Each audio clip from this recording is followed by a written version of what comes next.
Hello दोस्तों, नमस्कार। मैं ए के गुप्ता आपके अपने यूट्यूब चैनल ज्ञान विमर्श में आप सबका स्वागत करता हूं, वंदन करता हूं। दोस्तों, हम लोग प्रैक्टिस सेट लेकर चल रहे हैं, जिसमें अभी तक मैंने आप लोगों को आदिकाल के प्रैक्टिस सेट, भक्ति काल के, रीतिकाल के, आधुनिक काल के सबके प्रैक्टिस सेट करवा दिया हूं। इस समय मैं चल रहा हूं हिंदी में गद्य विधाओं का विकास जो है, जिसमें मैंने निबंध का प्रैक्टिस सेट करवा दिया है। आज मैं आप लोगों के लिए नाटक, रंगमंच एवं एकांकी से प्रैक्टिस सेट लेकर आया हूँ, जो कि सारे के सारे प्रश्न विगत वर्षों में जितने भी पुराने पेपर हुए हैं उन सब में पूछे जा चुके हैं। चाहे जीआईसी हो, चाहे एलटी हो, केबीएस हो या टीजीटी पीजीटी हो, इन सब में क्वेश्चन पेपर बने हैं, क्वेश्चन बने हैं। तो मोस्ट इम्पॉर्टेंट है, इसलिए इन सारे प्रैक्टिस सेटों को एक बार ज़रूर हल करिएगा, क्योंकि इसका लाभ बहुत मिलता है। और आगामी पेपर चल रहा है बिहार का, एस्टेट वगैरह, तो उसमें भी बहुत लाभदायक है आप लोगों के लिए। तो चलिए, बिना देर किए हम लोग आज के सेशन को शुरू करते हैं। तो आज नाटक, रंगमंच एवं एकांकी से क्वेश्चन बने हुए हैं। चलिए, बिना देर किए हम लोग शुरू करते हैं। उसके पहले जिन जिन भाई बहनों ने, जिन दोस्तों ने मेरे इस चैनल को सब्सक्राइब नहीं किया है, तो प्लीज़ जल्दी से जल्दी मेरे इस चैनल को सब्सक्राइब कर नोटिफिकेशन ऑन कर लें, जिससे मेरी जितनी भी वीडियोज़ आपके पास सबसे पहले पहुंचेंगी और इसका आप लोग अधिक से अधिक लाभ ले सकेंगे। और ज़्यादा से ज़्यादा मेरे चैनल को सब्सक्राइब कीजिए। तो चलिए, बिना देर किए आज के सेशन को शुरू करते हैं। आज का जो पहला क्वेश्चन है, नाटक, रंगमंच एवं एकांकी में से है, तो 49 नंबर प्रश्न है, जिसमें दिया है कि 8वां सर्ग किस विधा की रचना है। तो 49 नंबर प्रश्न का ऑप्शन नंबर बी सही होगा। जो 8वां सर्ग है वो नाटक है, और ये प्रश्न है 2016 में टीजीटी में आया हुआ है। आप लोग देख सकते हैं। दृश्य काव्य की विधा है। दृश्य काव्य मतलब जिसको देखा जा सके ऐसा। तो दृश्य काव्य न तो निबंध है, न तो गीत काव्य है, न उपन्यास है। इनको सिर्फ पढ़ा जा सकता है, बल्कि इसके विपरीत नाटक जो है वो दृश्य काव्य है। इसलिए ऑप्शन नंबर ए इसका सही होगा। भारतेंदु युग की केंद्रीय विधा कौन सी है। तो भारतेंदु युग की जो केंद्रीय विधा है वो नाटक ही है। तो ऑप्शन नंबर सी सही हो जाएगा। 52 नंबर प्रश्न देख लेते हैं दोस्तों। तो नाटक को पंचम वेद की मान्यता प्रदान किया था, किसने किया था। तो ऑप्शन नंबर ए सही होगा इसका। भरत मुनि ने नाटक को पंचम वेद कहा है। और ये प्रश्न पीजीटी 2004 में और एलटी 2018 में क्वेश्चन पूछा गया था, तो इसलिए मोस्ट इम्पॉर्टेंट है दोस्तों। चलिए आगे चलते हैं, अगला प्रश्न देखते हैं। तो भारतीय नाट्य शास्त्र की दृष्टि से नाटक का मुख्य उद्देश्य क्या है। भारतीय नाट्य शास्त्र की दृष्टि से नाटक का मुख्य उद्देश्य क्या है। 53 नंबर प्रश्न का जो ऑप्शन सही होगा वो होगा डी, रसास्वादन। रस का आस्वादन, रस का स्वाद लेना जिसको बोलते हैं, नाटक का मुख्य उद्देश्य यही है। जीआईसी 2017 में क्वेश्चन पूछा गया था। नाट्यशास्त्र की दृष्टि से नाटक का तत्व है, अभिनेता है, कथा वस्तु है, रस है, या उपरोक्त में से सही है। तो 54 नंबर प्रश्न का ऑप्शन नंबर डी सही होगा। उपरोक्त में से सही है। केबीएस और पीजीटी 2015 में पूछा था। 55 नंबर प्रश्न में दिया है कि इनमें से कौन नाट्य वृत्तियों के अंतर्गत नहीं है। सात्विक, कैसिकी, आरभटी या भारती। तो 55 नंबर क्वेश्चन का आंसर ए सही होगा। इसमें सात्विक जो है ये नाट्य वृत्तियाँ नहीं हैं, इसलिए 55 का ए ऑप्शन सही होगा। 56 कहता है रंगमंच पर पर्दे के पीछे का स्थान क्या कहलाता है। ये पीजीटी 2010 में क्वेश्चन पूछा गया था। तो 56 नंबर प्रश्न का ऑप्शन नंबर सी सही होगा। रंगमंच के पीछे का जो स्थान होता है वो नेपथ्य कहलाता है। तो ऑप्शन नंबर सी। अगला प्रश्न देखते हैं दोस्तों। तो बीथी क्या है? बहुत मोस्ट इंपॉर्टेंट क्वेश्चन है ये, पीजीटी सन 2000 में पूछा गया था। तो 57 नंबर प्रश्न का जो ऑप्शन सही होगा वो होगा 4। बीथी एक प्रकार का रूपक है, तो ऑप्शन नंबर डी इसका सही होगा, रूपक। दृश्य श्रव्य काव्य से क्या अभिप्राय है? तो 58 नंबर प्रश्न का जो ऑप्शन सही होगा वो होगा सी सही होगा। दृश्य श्रव्य को जो अभिप्राय है कि देखने के साथ साथ जिसे सुन भी सकें, जैसे चलचित्र, वह दृश्य श्रव्य काव्य हैं। 59 क्वेश्चन है कि जननाट्य मंच की स्थापना, IPTA की स्थापना कब हुई थी? तो 59 का ऑप्शन नंबर ए 1943 1943 को जन नाट्य मंच की स्थापना हुई थी। ये KBS और PGT 2015 में पूछा था। मोस्ट इम्पॉर्टेंट है दोस्तों। भारत में सबसे पहला पश्चिमी रंगमंच की स्थापना कहाँ हुई थी? KBS और PGT देखिए, मोस्ट इम्पॉर्टेंट क्वेश्चन है। क्षमा चाहेंगे दोस्तों, एक क्वेश्चन छूट गया है। 60 नंबर क्वेश्चन जो है, दृश्य काव्य की विधा है। क्वेश्चन देखिए, TGT ये दोहराया हुआ क्वेश्चन है। तो दृश्य काव्य की विधा नाटक है। अगला क्वेश्चन देखते हैं दोस्तों, 61 नंबर। भारत में सबसे पहला पश्चिमी रंगमंच की स्थापना हुई है, कहाँ हुई है? तो 61 नंबर का ऑप्शन नंबर सी, बंगाल में सबसे पहले पश्चिमी रंगमंच की स्थापना हुई है। और KBS 2015 में, PGT 2015 में पूछा था ये। भीष्म साहिनी के ऊपर भी क्वेश्चन बने हुए हैं, तो देख लेते हैं। कबीरा खड़ा बाजार में नाटक के रचयिता कौन है? तो ऑप्शन नंबर इसका बी सही होगा, भीष्म साहिनी। हानूस नाटक के रचनाकार कौन है? तो इसका ऑप्शन नंबर सी सही होगा, हानूस भी भीष्म साहिनी का ही है। अगला प्रश्न देखते हैं दोस्तों। भारतेंदु हरिश्चंद्र के ऊपर भी क्वेश्चन बने हुए हैं। कब कब पूछा गया है, किस किस सन में पूछा गया है, देख लेते हैं। भारत दुर्दशा के रचनाकार कौन है? तो ऑप्शन नंबर इसका डी सही होगा, भारतेंदु। ये अगला प्रश्न देखते हैं, 65 क्वेश्चन। इनमें भारतेंदु का नाटक नहीं है, तो भारत दुर्दशा, प्रेम जोगनी, चंद्रावली या राजश्री। तो इनमें ऑप्शन नंबर डी जो है वो राजश्री, इनका नाटक नहीं है। राजश्री जो है वो जयशंकर प्रसाद का नाटक है, जो कि 1915 में लिखा गया था। और ये PGT 2016 का क्वेश्चन है। इनमें से कौन सा नाटक भारतेंदु का नहीं है? 66 नंबर का क्वेश्चन है। भारत दुर्दशा, नील देवी, प्रेम योगिनी या रणवीर प्रेम मोहिनी। तो इसका ऑप्शन नंबर डी जो है, रणवीर प्रेम मोहिनी, भारतेंदु जी का नाटक नहीं है।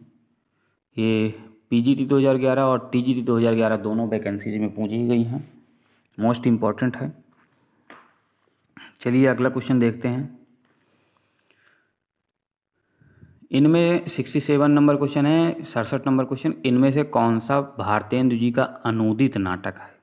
बहुत ही मोस्ट इम्पॉर्टेंट क्वेश्चन है। तो 67 नंबर प्रश्न का ऑप्शन नंबर डी सही होगा, विद्या सुंदर जो है इनका अनूदित नाटक है। पांचवें पैगंबर नाटक के लेखक कौन है? तो ऑप्शन नंबर डी ही इसका सही होगा, फिर से भारतेंदु हरिश्चंद्र पांचवें पैगंबर नामक नाटक के लेखककार हैं, रचनाकार हैं, नाटककार हैं। 69 नंबर क्वेश्चन कहता है कि चंद्रावली नाटिका के लेखक कौन हैं? तो ऑप्शन नंबर ए इसका सही होगा, भारतेंदु हरिश्चंद्र। अगला क्वेश्चन देखते हैं दोस्तों। तो हिंदी नई चाल में ढली भारतेंदु की यह पंक्ति किस पुस्तक से ली गई है? तो ऑप्शन नंबर 70 का सी सही होगा, कालचक्र।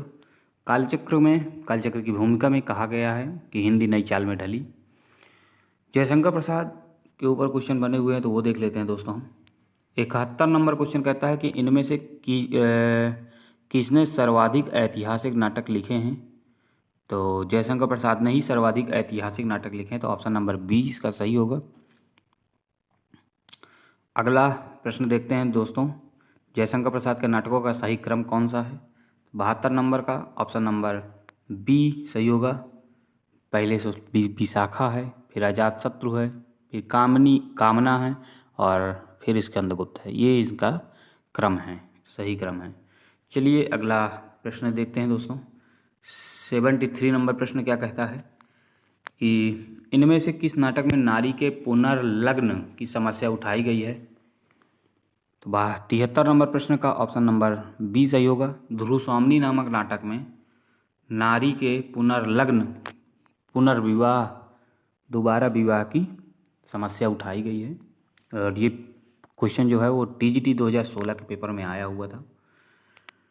अगला प्रश्न देखते हैं, क्या कहता है कि वीरता जब भागती है तो अपने पीछे राजनीति के छल छिद्र की धूल उड़ाती है। उपर्युक्त कथन प्रसाद के किस नाटक का है?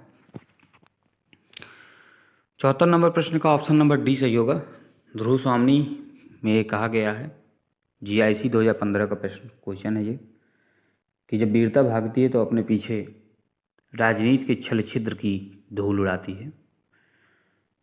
अगला प्रश्न देखते हैं, ये भी कथन है कि कुमार, यह मृत्यु और निर्वासन का सुख यह तुम अकेले ही लोगे, यह नहीं हो सकता, किस नाटक की पंक्ति है? 75 नंबर प्रश्न का ऑप्शन नंबर डी सही होगा इसका। ध्रुव स्वामिनी का ही ये पंक्ति है।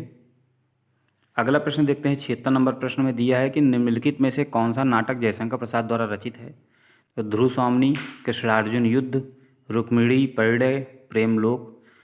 76 नंबर प्रश्न का ऑप्शन नंबर ए सही होगा। ध्रुव स्वामिनी जयशंकर प्रसाद का ही नाटक है, बाकी किसी अन्य का है। या अगला प्रश्न देखते हैं दोस्तों, तो क्या कहता है कि जयशंकर प्रसाद के किस नाटक में कार्नेलिया विदेशी पात्र है? स्कंदगुप्त, चंद्रगुप्त, विशाख या अजातशत्रु। तो 77 का ऑप्शन नंबर बी सही होगा। चंद्रगुप्त में कार्नेलिया विदेशी पात्र है। ये LT 2018 में क्वेश्चन पूछा गया था। 78 नंबर प्रश्न में दिया है कि अरुण यह मधुमेह देश हमारा, यह किसने कहा? 78 नंबर का ऑप्शन नंबर सी, कार्लेनिया का यह गीत है, वो गीत गाती है कि अरुण यह मधुमेह देश है हमारा। अगला प्रश्न देख लेते हैं दोस्तों, अरुण यह मधुमेह देश हमारा नामक गीत प्रसाद के किस नाटक का है? तो 79 का ऑप्शन नंबर सी, चंद्रगुप्त नाटक का है। 80 नंबर प्रश्न क्या कहता है? स्पेस है, चंद्रगुप्त नाटक की नायिका है इनमें से? अलका है, कल्याणी है, मालविका है या कार्नेलिया है? तो 80 का ऑप्शन नंबर डी, कार्नेलिया जो है वो चंद्रगुप्त नाटक की नायिका है।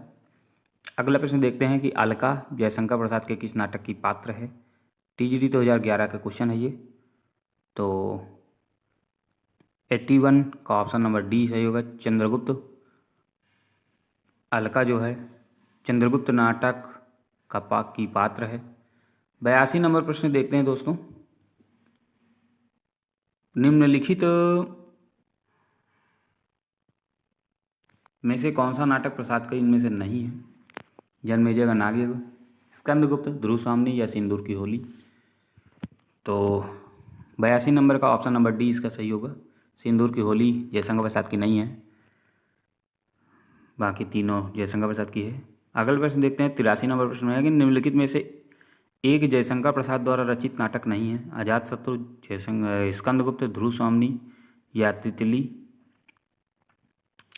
तो 83 नंबर प्रश्न का ऑप्शन नंबर डी जो है जयशंकर प्रसाद रचित नाटक नहीं है, बल्कि ये काव्य है। तो ऑप्शन नंबर डी इसका सही होगा। 84 का प्रश्न देख लेते हैं, जन्मेजय का नागयज्ञ के लेखक कौन है? तो ऑप्शन नंबर सी इसका सही होगा, प्रसाद। 85 नंबर प्रश्न क्या कहता है कि नाटक के लिए रंगमंच होना चाहिए, रंगमंच के लिए नाटक नहीं, यह कथन किसने कहा था? तो ऑप्शन नंबर डी सही होगा 85 का। जयशंकर प्रसाद ने ही कहा था कि नाटक के लिए रंगमंच होना चाहिए, ना कि रंगमंच के लिए नाटक। निम्नलिखित में से एक कथन गलत है। 86 नंबर प्रश्न का क्वेश्चन है कि निम्नलिखित में से एक कथन गलत है, कौन है? कामानी प्रसाद द्वारा लिखा गया महाकाव्य है। बी, आंसू प्रसाद द्वारा रचित खंड काव्य है। सी, काव्यकलश तथा अन्य निबंध प्रसाद द्वारा रचित निबंधिक संग्रह है। और डी, इरावती प्रसाद द्वारा लिखित गई कहानी है। तो 86 नंबर प्रश्न का ऑप्शन नंबर डी, इरावती प्रसाद द्वारा लिखी गई कहानी है। अगला प्रश्न देखते हैं दोस्तों, 87 नंबर प्रश्न में दिया है कि निम्नलिखित में से कौन सा नाटक जयशंकर प्रसाद द्वारा रचित नहीं है?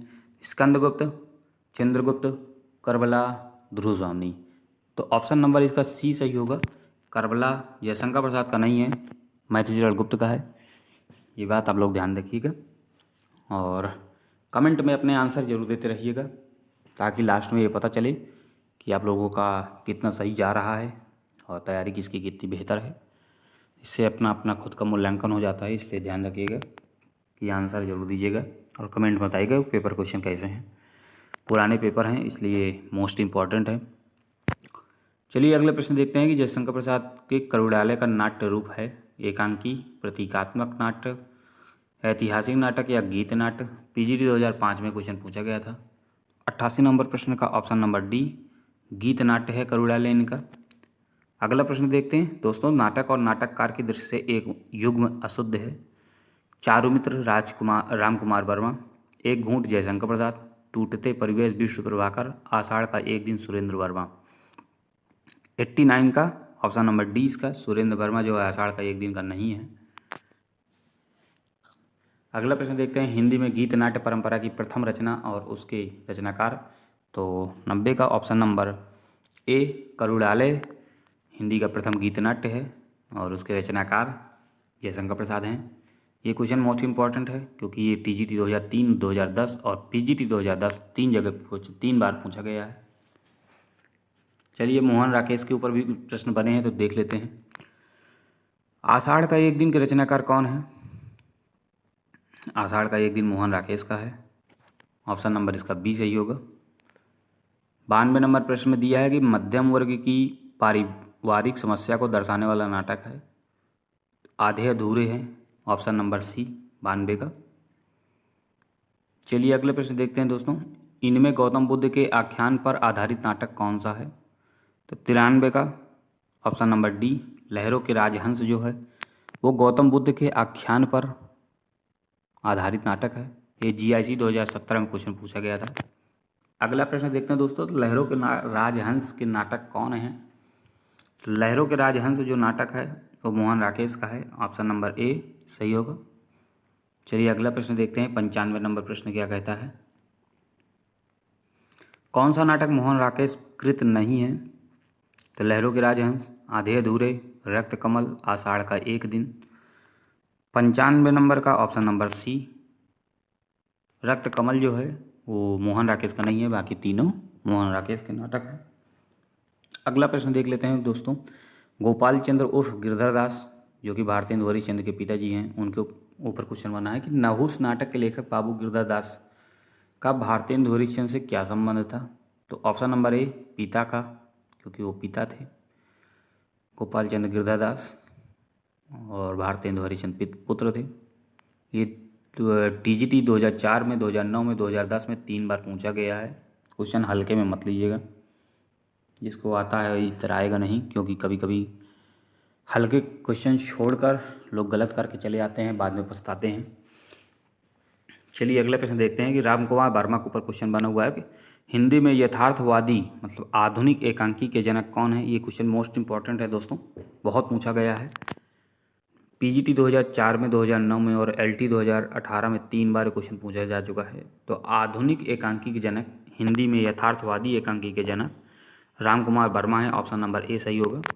उत्तरायण किसकी कृति है? तो 98 का option number D Ram Kumar Verma की ही कृति है। ये जीआईसी 2015 में आया था। पृथ्वीराज की आंखें शीर्षक के रचयिता कौन हैं? तो 99 का ऑप्शन नंबर सी सही होगा, राम कुमार वर्मा। चलिए दोस्तों अगला क्वेश्चन देखते हैं, जगदीश चंद्र माथुर के ऊपर भी क्वेश्चन बने हुए हैं, देख लेते हैं।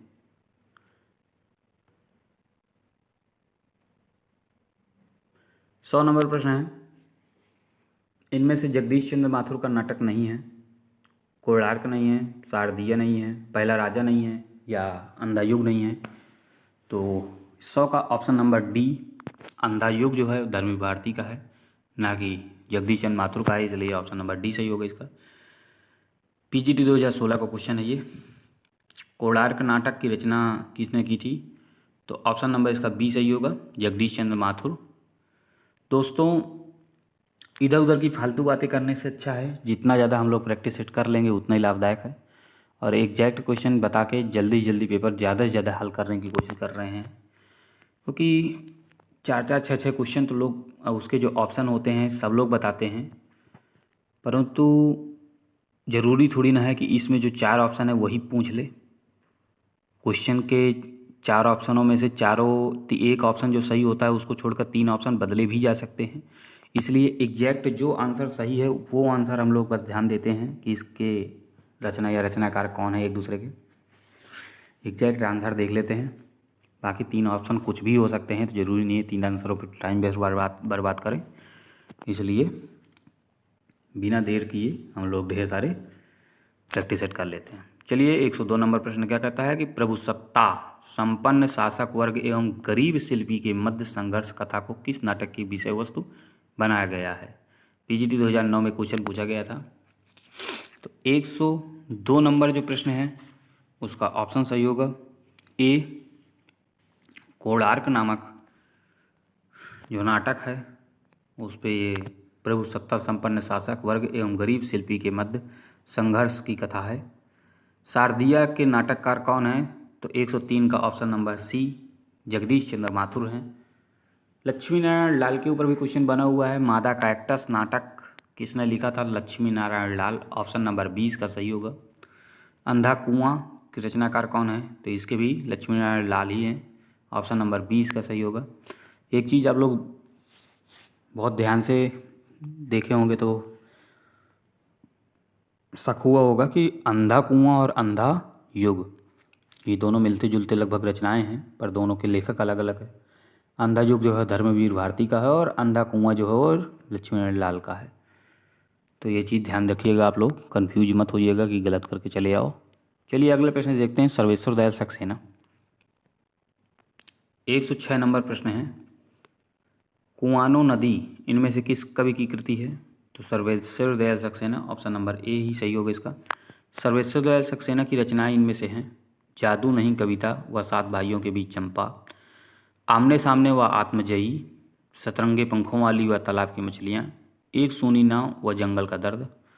तो 107 का ऑप्शन नंबर डी सही होगा इसका, एक सूनी नाव व जंगल का दर्द सर्वेश्वर दयाल सक्सेना की रचनाएं हैं। अगला क्वेश्चन देखते हैं कि बकरी नाटक के रचयिता कौन है। 108 का option number D Sarveshwar Dayal Saxena की ही रचना है। और ये क्वेश्चन मोस्ट इंपॉर्टेंट है क्योंकि देख सकते हैं कि टीजीटी 2004 में, 2013 में, पीजीटी 2015 में और केवीएस 2015 में 5-5 बार ये पूछा जा चुका है, 4-4 बार पूछा जा चुका है, इसलिए मोस्ट इंपॉर्टेंट है, ध्यान दीजिएगा। उपेंद्र नाथ अस्क के ऊपर भी क्वेश्चन बने हैं, देखते हैं 109 नंबर प्रश्न क्या कहता है।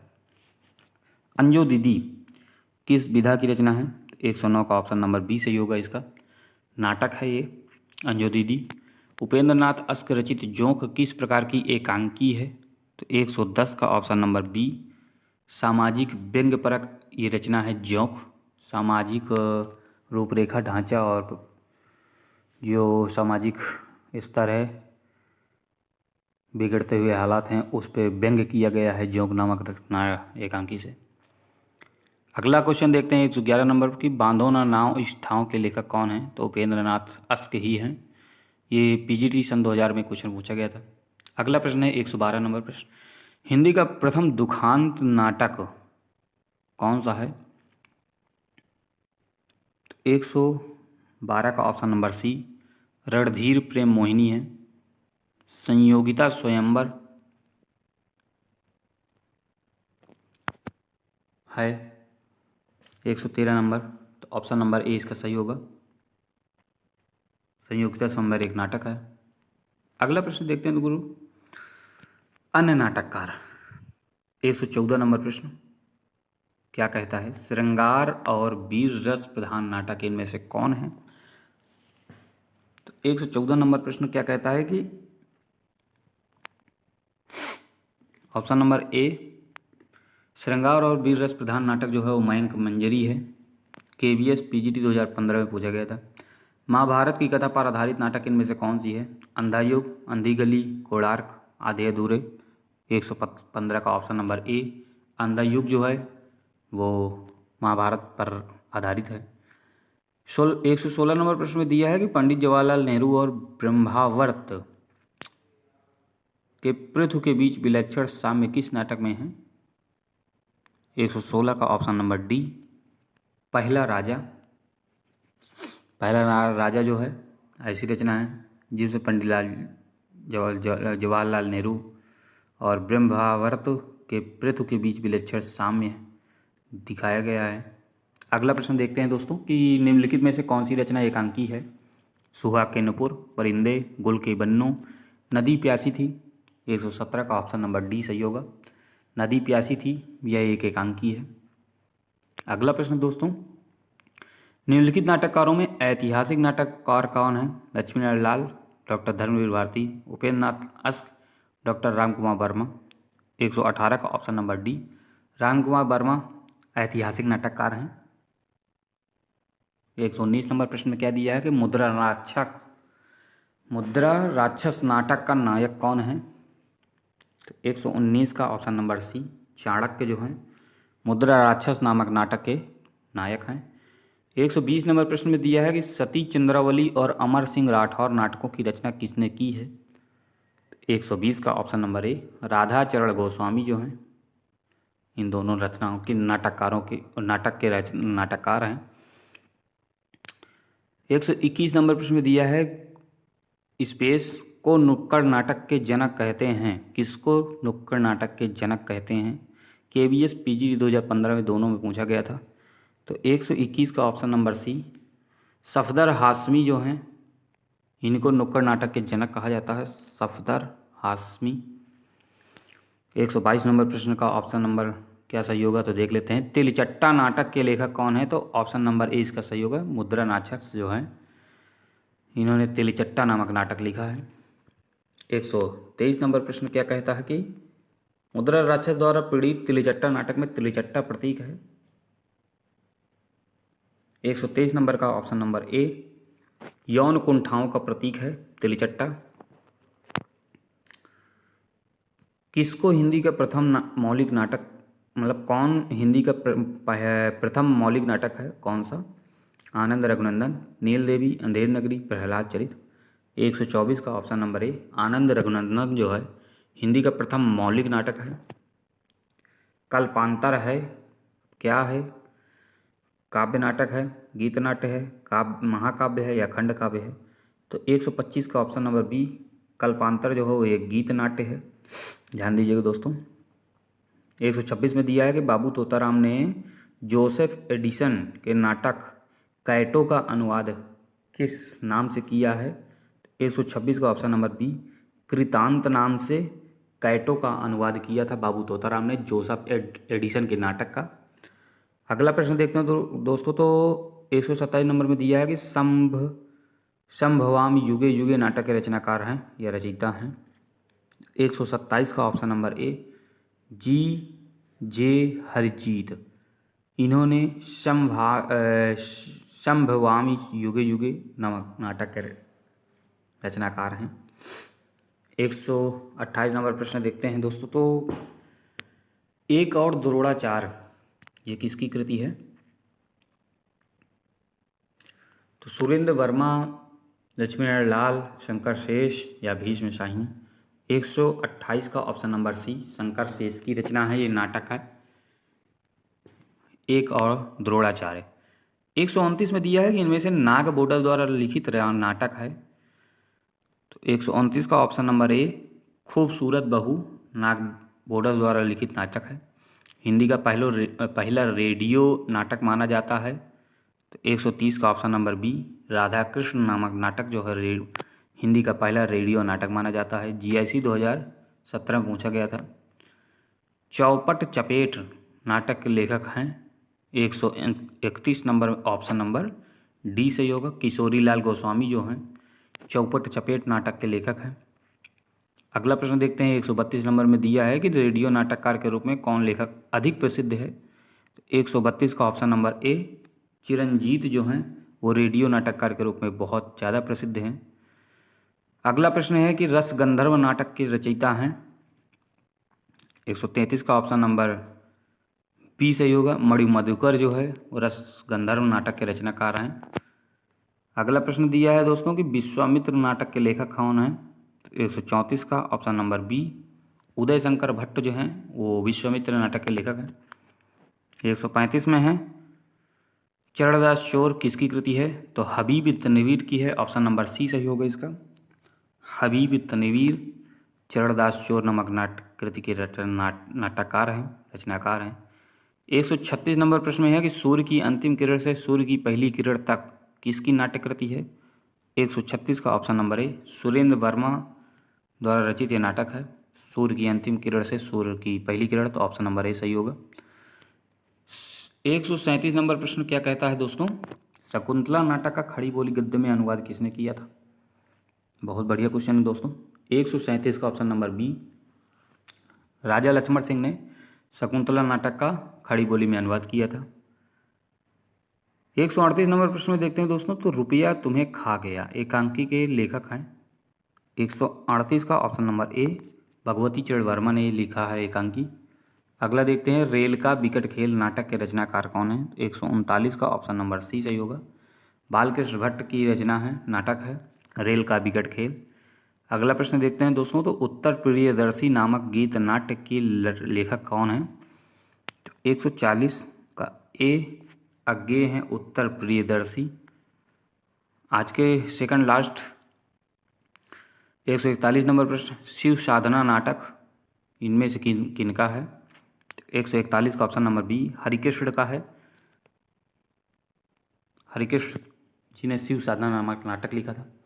आज के सेशन का अंतिम प्रश्न दोस्तों, डॉक्टर नामक कृति की विधा है। 142 का ऑप्शन नंबर ए सही होगा। डॉक्टर जो है वो नाटक विधा की रचना है। तो दोस्तों आज के 100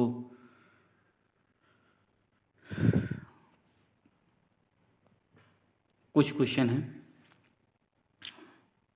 105-10 लगभग क्वेश्चन है, तो कैसे लगे? मोस्ट इम्पॉर्टेंट क्वेश्चन है, सारे के सारे प्रश्न पूछे जा चुके हैं, इसलिए बहुत ज़्यादा इम्पॉर्टेंट हैं। इनको मिस मत करिएगा, एक बार ज़रूर हल करिएगा, क्योंकि इन्हीं सबको हल किया है मैंने, मुझे बहुत लाभ मिला है इससे। तो चलिए मिलते हैं एक नेक्स्ट वीडियो में एक नए गद्य विधा के साथ।